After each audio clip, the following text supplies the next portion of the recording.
Throughout the history of music, we've witnessed several musician-on-musician beefs, from Kurt Cobain calling Guns N' Roses talentless people, to Elton John spitting fire towards Madonna.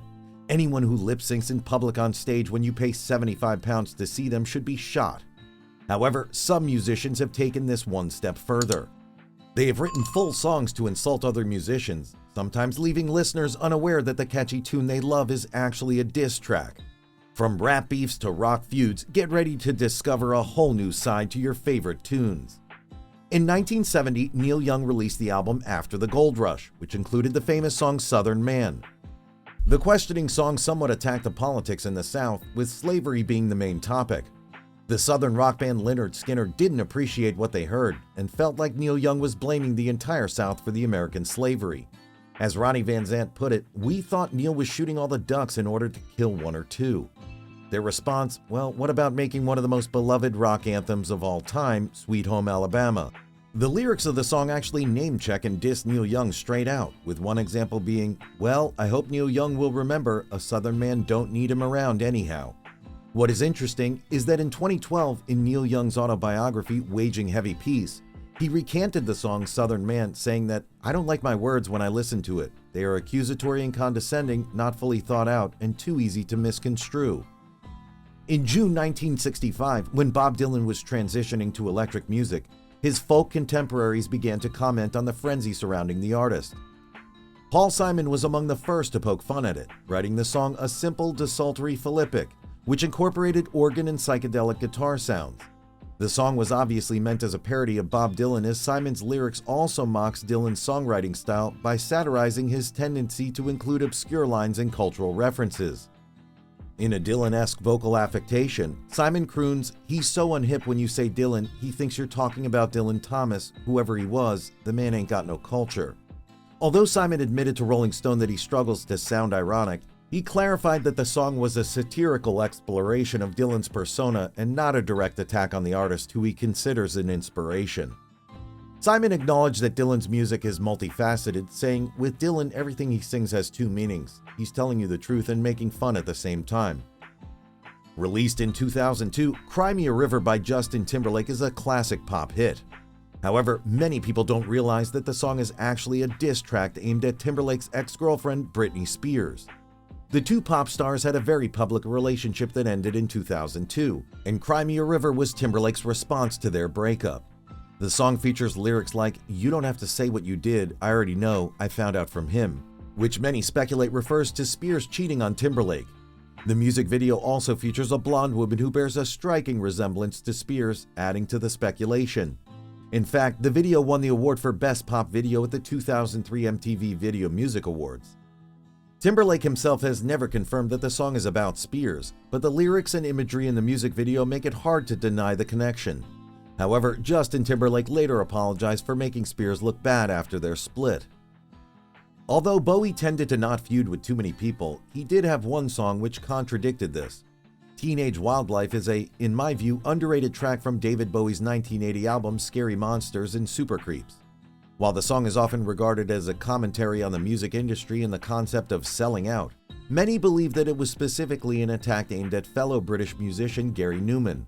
Numan, known for his synth-pop sound and futuristic stage persona, had become a major star in the late 1970s and early 1980s, drawing comparisons to Bowie himself.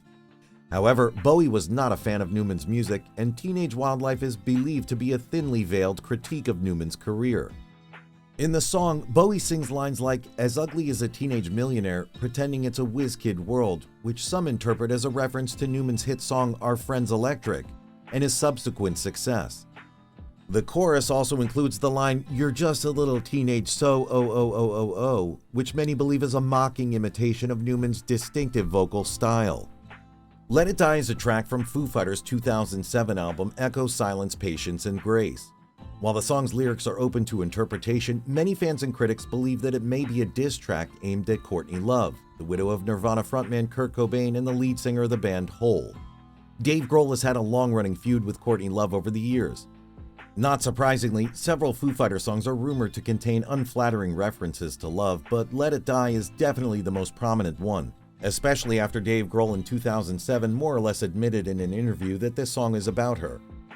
In the song's lyrics, Grohl sings lines like, "A simple man and his blushing bride, intravenous, intertwined," in which he commented in the interview, "It's a song that's written about feeling helpless to someone else's demise. There are a lot of people that I've been angry with in my life, but the one that's most noted is Courtney." Although not directly a diss track, I feel like the classic "You Ain't Seen Nothing Yet" by Bachman Turner Overdrive easily deserves a place on this list. The band consisted of 3 Bachman brothers and Fred Turner. Just to ensure there were enough Bachman brothers, they had their 4th brother Gary Bachman as their manager. According to Randy Bachman, who wrote the song, he wrote the song as a joke to mock his brother Gary Bachman, who stuttered. In the song, you can hear Randy stutter the words "baby, you ain't seen nothing yet." However, the song wasn't meant to be released. He stuttered. We thought, just for fun, we'd take this song and I'd stutter and we'd send it to him. He'll have the only copy in the world of this song by BTO. But this brotherly joke was soon to become one of their greatest hits. As their record company felt that their upcoming album, Not Fragile, lacked a hit, they asked for some leftover songs. Randy replied, "We have this one song, but it's a joke. I'm laughing at the end. I sang it on the first take. It's sharp, it's flat, I'm stuttering to do this thing for my brother." And so it was, a hit was born. Go Your Own Way was part of Fleetwood Mac's award-winning album Rumors from 1977, which was written in the time of relationship fallouts within the band. It was Lindsey Buckingham, the lead male vocalist, who wrote the song as a response to his breakup with fellow Fleetwood Mac vocalist Stevie Nicks, and it was a brutal one. If Buckingham were more willing to use profanity, this track might have been titled F Right Off. It's a seething outpouring of anger directed solely at the woman who provides beautiful backing vocals, creating a feeling akin to being present at your own autopsy. The line "packing up, shacking up is all you want to do" cuts Nicks the deepest with its undertones of domesticity, but in truth, hardly any of the lyrics are flattering. Stevie Nicks herself said that it was hard to sing this song live with Buckingham, but as it is a fan favorite, she struggles through it. Although the song title might sound like a love affair gone wrong, its actual message has a whole other meaning. The genesis of the song can be traced back to the frustration that arose when Tom York stumbled upon a scathing review of Radiohead's performance in Oxford. The review hit Tom York extremely hard, as it was one of his favorite performances. In the song he sings, "You had to piss on our parade, you had to shred our big day." In an interview later, York commented on the review, "I mean, one of the biggest days of my life, obviously, and for all of us. And this, whoever this person was, just tore it to shreds, and they couldn't quite think of how to tear us to shreds, really. So they just tore the audience to shreds." Too Many People was the opening track of Paul McCartney's solo record, Ram. At first glance, it might look like a casual song about not taking life too seriously, but it is really a dig at former bandmate John Lennon. There are specifically 2 lines in the song that especially conveys the message, the first one being "Too many people preaching practices." As McCartney said in an interview, he'd been doing a lot of preaching, and it got up my nose a little bit, which he further admits it was a little dig at John and Yoko.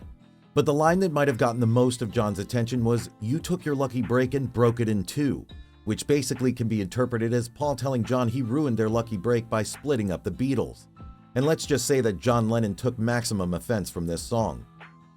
He quickly responded with the song How Do You Sleep, which was the 8th track on his album Imagine. As this song is widely considered one of pop music's first diss tracks, it might not be perfect for this list, but after mentioning McCartney's Too Many People, it was hard to leave out. Unlike McCartney's obscure insults, this song is honestly ruthless with lines such as, "Those freaks was right when they said you was dead. The one mistake you made was in your head," in which John implies that Paul had died creatively. John didn't hold anything back for this song as he said, "Well, I'm not obscure, I just get right down to the nitty-gritty." However, when he commented on the song, he said he had used his resentment against Paul as inspiration, but didn't go around with those thoughts in his head all the time. He even claimed at the time, "There's really no feud between me and Paul, it's all good, clean fun." And he was expecting Paul to come with an answer on his next album. Luckily, the 2 legends later got back together as good friends. Well, that's it. I hope you learned something new and enjoyed this video. Artists, feuds, and fights keep on giving us great music, so we can't do much else than sit back and enjoy the end product. Please make sure to like and subscribe, and we'll see you in the next one.